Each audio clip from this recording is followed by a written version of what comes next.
अभिवादन स्वीकार करिए। मैं हूं मिथिलेश कुमार और आप देख रहे हैं टाइम्स टू डिकोड। आज के इस वीडियो में हम बात करेंगे ताइवान के ऊपर मंडराते खतरे के बारे में। आखिर ताइवान को लेकर के चीन और अमेरिका दुनिया भर में आमने सामने क्यों हैं, और चीन चाहता है कि अपने देश के प्रांत में ताइवान को मिला लें, और वहीं अमेरिका ताइवान को एक स्वतंत्र देश के रूप में घोषित करने पर तुला हुआ है। आखिर ये चीन और अमेरिका दोनों आमने सामने क्यों हैं, ये भी जानने की कोशिश करेंगे।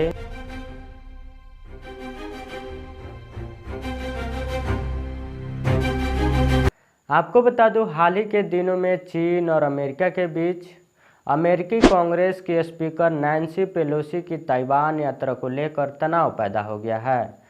पिछले 25 सालों में अमेरिका के किसी उच्च स्तरीय राजनेता की यह पहली ताइवान यात्रा है, जिसको लेकर के चीन चिढ़ा हुआ है। चीन ने पेलोसी की ताइवान यात्रा को बहुत ही खतरनाक और गंभीर बताया है। चीन के उप विदेश मंत्री शी फेंग ने इसे विद्वेषपूर्ण बताते हुए गंभीर परिणाम की चेतावनी दी है। उन्होंने कहा कि चीन हाथ पर हाथ धर के नहीं बैठेगा और अमेरिका को उसी भाषा में जवाब देगा। वहीं अमेरिका के राष्ट्रीय सुरक्षा विभाग के प्रवक्ता जॉन किर्बी ने कहा कि नैन्सी पेलोसी की यात्रा चीन की वन चाइना पॉलिसी के अनुरूप है और इस यात्रा को संकट में बदलने की ज़रूरत नहीं है। चीन को ऐसी बयानबाजी से दूर रहना चाहिए। अब यहाँ पे हम ये भी समझ लेते हैं कि ताइवान को लेकर के चीन और अमेरिका में इतने विवाद क्यों हैं। आपको बता दूं, चीन ताइवान को अपने से अलग हुआ एक प्रांत मानता है, जैसे उदाहरण के तौर पे इंडिया से अलग हुआ पाकिस्तान, और उसे लगता है कि अंततः वह चीन के नियंत्रण में आ जाएगा, यानी चीन ताइवान पर अपना पूरा कब्जा जमा लेगा। चीन के राष्ट्रपति शी जिनपिंग कह चुके हैं कि ताइवान का एकीकरण पूरा होकर रहेगा। उन्होंने इसे हासिल करने के लिए ताकत का इस्तेमाल को भी खारिज नहीं किया है। यानी कहने का मतलब है कि चीन के राष्ट्रपति यह बात स्पष्ट कह चुके हैं कि किसी भी कीमत पर ताइवान को चीन का हिस्सा बनाकर रखा जाएगा। मगर ताइवान खुद को एक स्वतंत्र देश मानता है, जिसका अपना संविधान और अपने लोगों द्वारा चुने हुए नेताओं की सरकार है। दोनों के बीच अलगाव करीब दूसरे विश्व युद्ध के बाद शुरू हुआ। उस समय चीन की मुख्य भूमि में चीनी कम्युनिस्ट पार्टी और वहां की सत्ताधारी पार्टी नेशनलिस्ट पार्टी के बीच लड़ाई चल रही थी।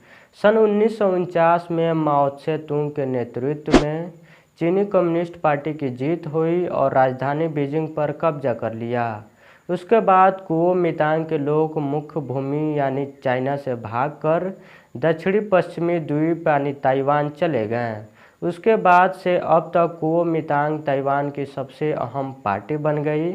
ताइवान के इतिहास में ज़्यादातर समय तक कुओमितांग पार्टी का ही शासन रहा है। फिलहाल दुनिया के केवल 13 देश ही ताइवान को एक अलग और संप्रभु देश मानते हैं। चीन का दूसरे देशों पर ताइवान को मान्यता न देने के लिए काफ़ी कूटनीतिक दबाव रहता है। चीन की ये कोशिश भी होती है कि दूसरे देश कुछ ऐसा न करे जिससे ताइवान को देश के रूप में पहचान मिलती रहे।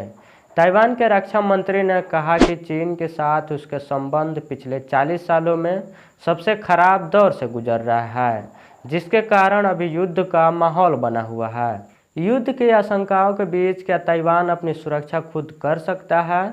आपको बता दो, चीन सैन्य तरीकों से कदम उठाकर भी ताइवान का फिर से एकीकरण कर सकता है। ऐसे दोनों देशों के आर्थिक संबंधों को मजबूत बनाकर हो सकता है, लेकिन दोनों देशों में यदि लड़ाई हुई तो ताइवान की सैन्य ताकत चीन के सामने बौनी साबित होगी। चीन की अपनी सेना पर सालाना खर्च दुनिया में अमेरिका को छोड़कर सबसे ज़्यादा है। उसकी सैन्य ताकत काफ़ी विविध और विशाल है। चाहे मिसाइल टेक्नोलॉजी को देखें या नौसेना या वायुसेना को देखें, साइबर हमले करने में भी चीन का मुकाबला करना कुछ ही देश के बल के बूते के बराबर है। International institute of strategic study यानी IISS के मुताबिक चीन के पास हर तरह के सैनिकों को मिला ले तो वहां की 20,35,000 सक्रिय सेना है। वहीं ताइवान में केवल 1,63,000 ही सक्रिय सेना है। इस तरह चीन की ताकत इस सामने ताइवान से करीब 12 गुना ज़्यादा हो गई। बात यदि थल सेना की करें तो चीन में 9,65,000 थल सेना है, जबकि ताइवान में 11 गुना कम यानी केवल 88,000 ही ताइवान की सेना है। वहीं नौसेना में चीन के पास 2,60,000 कर्मी हैं, वहीं ताइवान में केवल 40,000 ही नौसेना सैनिक हैं। चीन की वायुसेना में करीब 4 लाख लोग हैं, लेकिन ताइवान में केवल 35,000 ही हैं। चीन के पास बड़े स्तर पर लड़ाकू सैनिक और विमान हैं, वहीं ताइवान के पास चीन की अपेक्षा कुछ भी नहीं है।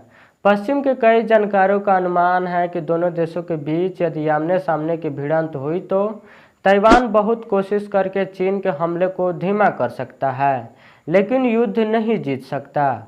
उसे अमेरिका से मदद मिल सकती है, जो ताइवान के हथियार बेचता है। हालांकि अमेरिका का औपचारिक और कूटनीतिक स्पष्टता नहीं रही है कि कभी भी भविष्य में चीन और ताइवान के बीच युद्ध होता है तो अमेरिका हमेशा ही ताइवान के साथ खड़ा रहेगा। उसका औपचारिक संबंध ताइवान के बजाय चीन के साथ है। ताइवान की अर्थव्यवस्था दुनिया के लिए काफ़ी मायने रखती है। दुनिया के रोज़ाना इस्तेमाल के लिए इलेक्ट्रॉनिक गैजेट जैसे फ़ोन, लैपटॉप, घड़ियां और गेमिंग उपकरणों में जो चिप लगते हैं वो ज़्यादातर ताइवान में ही बनते हैं।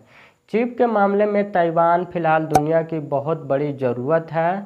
उदाहरण के लिए वन मेजर नाम की कंपनी को ले अकेले यह कंपनी ही दुनिया के आधे से अधिक चिप का उत्पादन करती हैं। साल 2021 में दुनिया का चिप उद्योग करीब 100 अरब डॉलर का था और इस पर ताइवान का दबदबा है। यदि ताइवान पर चीन का कब्जा होगा तो दुनिया के इतने अहम उद्योग पर चीन का कब्जा हो जाएगा, जिसको लेकर दुनिया भर के देशों में चिप के लिए तानातनी हो सकती है। चीन और ताइवान के बीच के तनाव के बढ़ जाने के बावजूद हाल के रिसर्च बताते हैं कि इसका ज़्यादा असर वहाँ के लोगों पर नहीं पड़ा है। अक्टूबर में ताइवान पब्लिक ओपिनियन फाउंडेशन ने लोगों से पूछा कि क्या वे सोचते हैं कि चीन के साथ युद्ध होकर रहेगा। ताइवान के करीब 64% लोगों ने इसका जवाब ना में दिया है। वहीं एक दूसरे रिसर्च से पता चला है कि ताइवान के ज़्यादातर लोग खुद को चीनी लोगों से और चीनी देश से अलग मानते हैं। नेशनल चेंगी यूनिवर्सिटी के एक सर्वे में पता चला है कि सन 1990 की तुलना में आज ताइवान के लोगों के बीच ताइवानी पहचान बढ़ी है, चाहे वो सांस्कृतिक रूप से हो या फिर सामाजिक रूप से हो, आर्थिक रूप से हो या फिर भाषा के रूप में हो। लोगों के अंदर एक स्वतंत्र ताइवान की राष्ट्र की भूमिका जगी है और वो चाहते हैं कि ताइवान एक स्वतंत्र राष्ट्र बने। आई होप इस वीडियो से आप समझ पाए हों कि अमेरिका और चीन के बीच ताइवान को लेकर इतनी तनाव क्यों है, जो कभी भी युद्ध का माहौल खड़ा कर सकता है। वीडियो पसंद आई हो तो लाइक शेयर ज़रूर करें।